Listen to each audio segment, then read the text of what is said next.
As soon as I feel that anger starting to well up, that frustration, that irritation start to really sink in and take me off my game of things that I really need to do and want to do and am put here to do, to be aware that it's happening, to short circuit that response in the moment, and to decide intentionally where I'm going to spend my energy.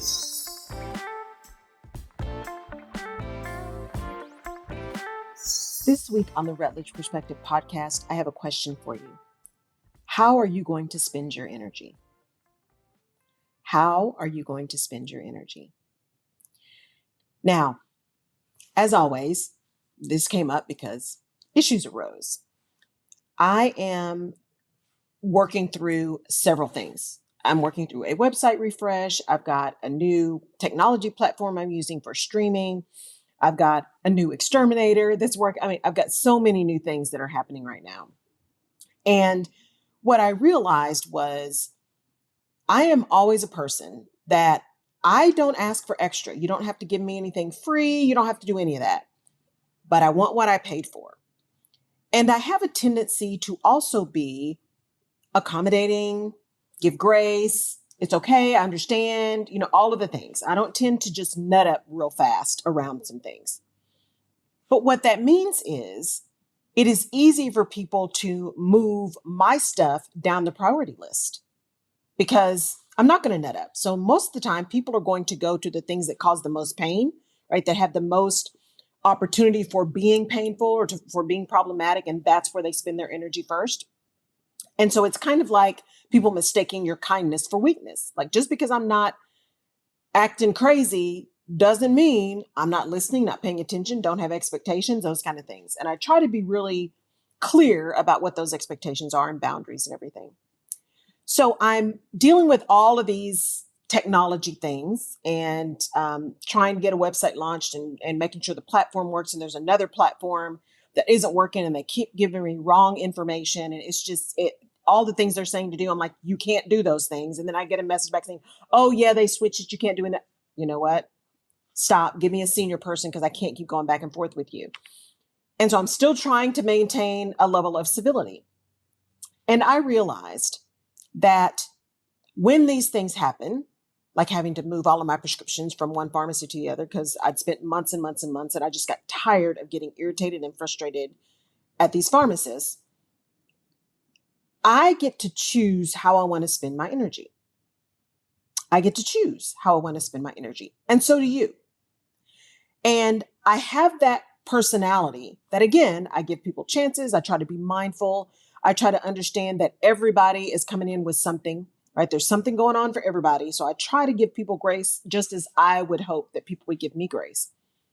But what happens is that tends to fester for me and fester and fester. And I keep trying to give people opportunities and I keep trying to talk through things and all of that stuff. And then there reaches a point where I'm just done. And that tends to be a very, very uncomfortable conversation for the other person.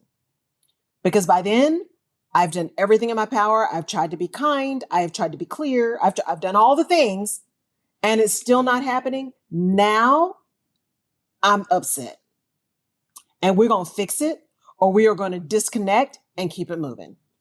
And in that realization of how I work and how things operate was, I get to this point where I get so frustrated and so angry. Literally, I can sometimes feel my blood boiling. I'm so angry to the point where you just want to hurt people, right? You want to punch something. It's just so maddening because you're not asking for anything extra. You're just asking the technology to work the way it said it's going to work, right? And if it's not going to work, fine. Just tell me. Don't take me through 2 months of trying to fix stuff and then say you can't give me my money back. Because see, that is not an option. Not giving me my money back is not an option. So you need to work all of that out with whoever you need to work it out because not giving my money back makes it a really ugly ending to this. Because see, then I got to blast you all over the place, publicly, all over the place. Because see, now you have not done what you're supposed to do. Not only is your platform not working, but you want to keep my money for a platform that's not working? No, ma'am. That's not happening. And I realized that even as I talk about these things and think through these things, my irritation can get so big and so overwhelming that my ability to focus on the things that I really want to move forward becomes hindered, right? I can't do the things that I am put here to do that are purposeful, that are forward moving, keeping myself in possibility and positivity, because that's where I like to live. I like to live in possibility. I'm not saying things aren't hard, because they are, and that things don't take effort and time and all of the things. They absolutely do. And when we set something up, when we are clear, when we have a clear vision, when we set a strategy, just like when I first went to Dubsado and actually paid someone to set it up, and then find out after the fact when it doesn't work, after I've drawn all the box and wires, I've been really clear on what I need it to do, what I need the flow to be like, how I need the client experience to be, and the person telling me it's going to work, only to find out that it doesn't do that. That's the time when I lose my mind. I've done everything I needed to do. I've been honest. I've been truthful. I've drawn out pictures. I've said, this is everything. And I've said in the very beginning, if it cannot do that, it's okay. I'll find something else. But here's the thing. There is so much pressure now to sell. That's what's happening on LinkedIn, all these sleazy sale things. I'm getting so many emails from this organization, and I know it's the same organization, just with different names, that I talked about on the radio show this morning, that will send me an email from someone saying they're a director of sales. And then 5 minutes later, maximum, I get another email from the same organization, but a different person that says they are the senior person and just wanted to follow up, even though they know I just heard from their colleague. They know I just heard from their colleague, but they just wanted to follow up personally, right? Sometimes it's a man following up for a woman, which really pisses me off. And then it's the same thing over and over and over. I'm like, not only did you send me 2 emails, even if I wanted to work with you, you didn't even give me a chance to respond. And 3, based on the way you're acting, I would never want you connected with any client that I had, because I don't want them undergoing this kind of high pressure sales. And so I look at all of these things that happen where all you're doing is asking for people to deliver what they say they're deliver. And it's tied to this desperation of sales, this overselling and under-delivering. And then, as irritated as I get, more and more and more frustrated and irritated and just ticked off, I have to stop and pause and say, Laurel, you are spending your energy on something that you have very little control over. The only thing you can control is your response. I listened to an interview with Ann Curry. If y'all remember Ann Curry, I loved Ann Curry. Ann Curry, and she was interviewing the Dalai Lama. I think it was the Dalai Lama, who said, when you're angry, your anger doesn't hurt anyone but you. It doesn't do anything to the person with whom you're angry. Now, that punched me in the gut, because when you're angry, you want the person to know you're angry, right? You want them to understand that they just hurt you and made you mad. Most of the time they don't. Or even if they do, they don't care, right? So if you go back and say that first question I asked you, which is, where are you using your energy? I have to ask myself, where am I using my energy? Am I using my energy to just make a final determining factor to say, you know what?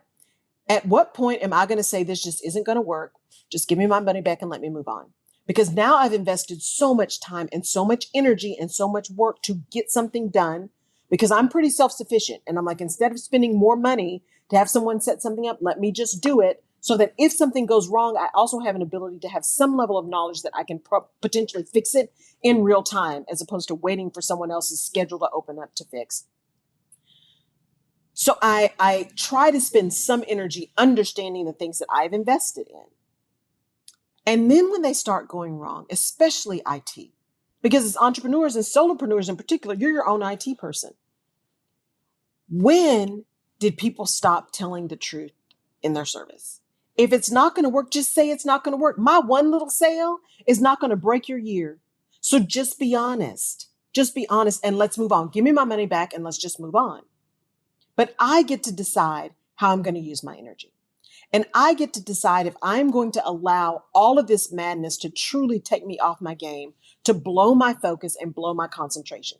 And I've been there where I've had so many things happen in a day that I nearly lose my mind. I literally feel like I'm going to have a stroke, y'all, because I get so angry and there's no outlet for that, right? There's no one that you can really slam, because most of them don't care.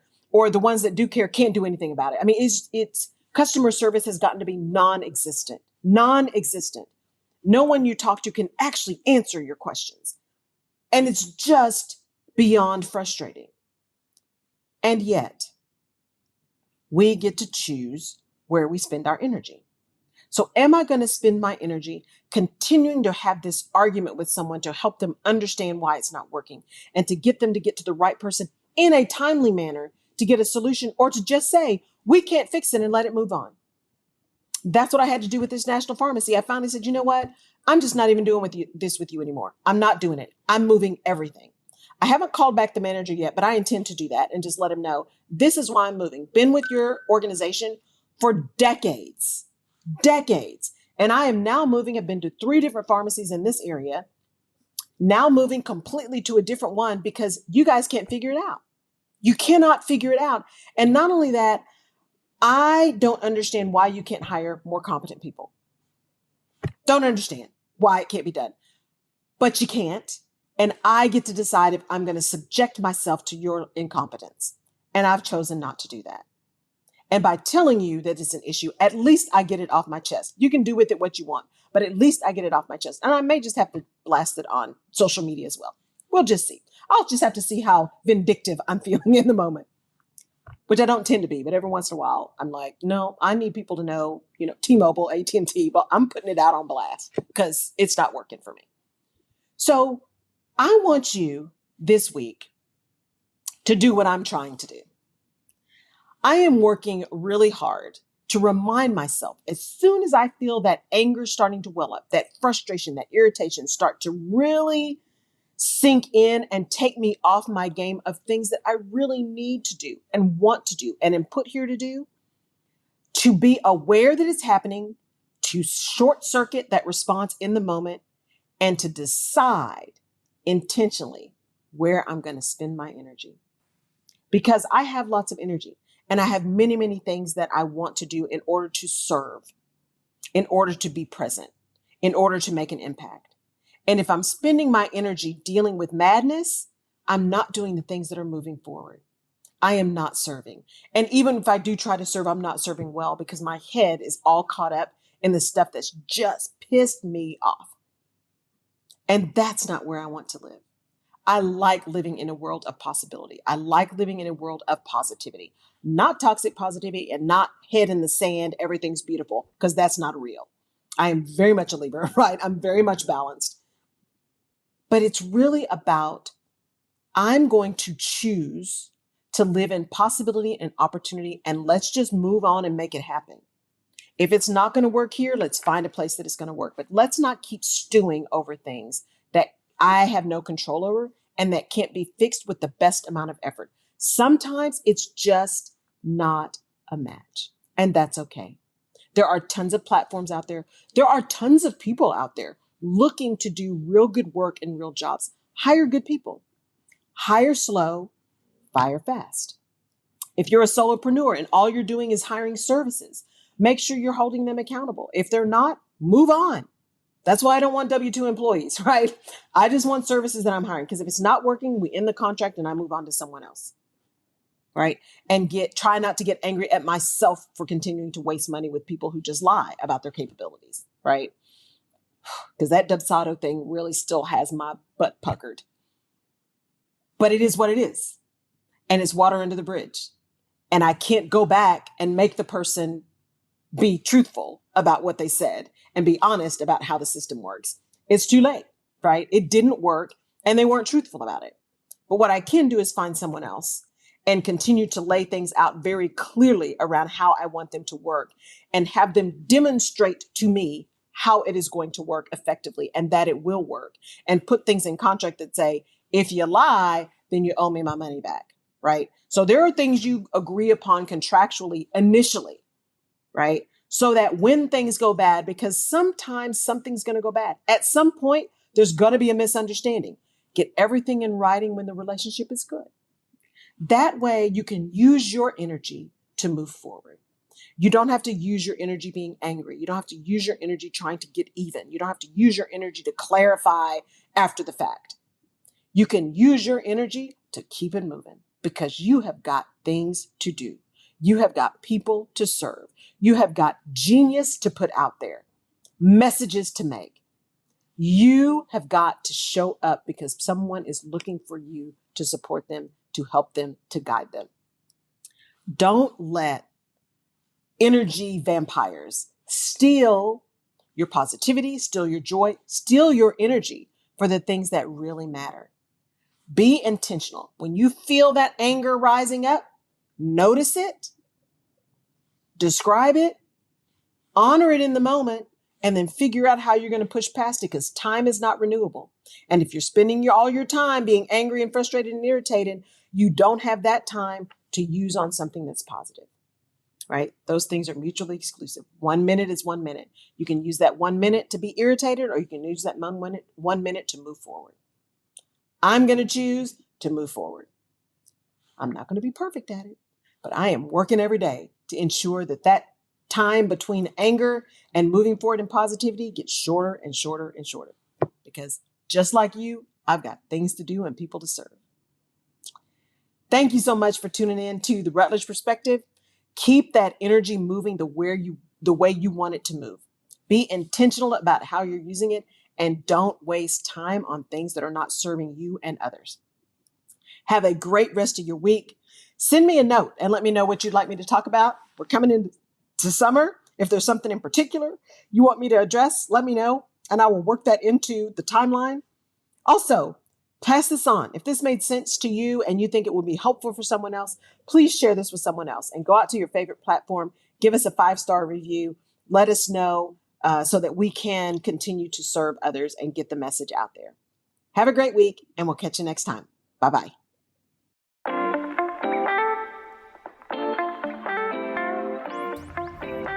You have been listening to the Rutledge Perspective podcast. Thank you so much for downloading and for connecting. You can find previous episodes of the podcast on my website at laurelrutledge.com/podcast. You can also find me on social media at Laurel K. Rutledge and/or The Rutledge Perspective. And I'd love your perspective on the things we talk about.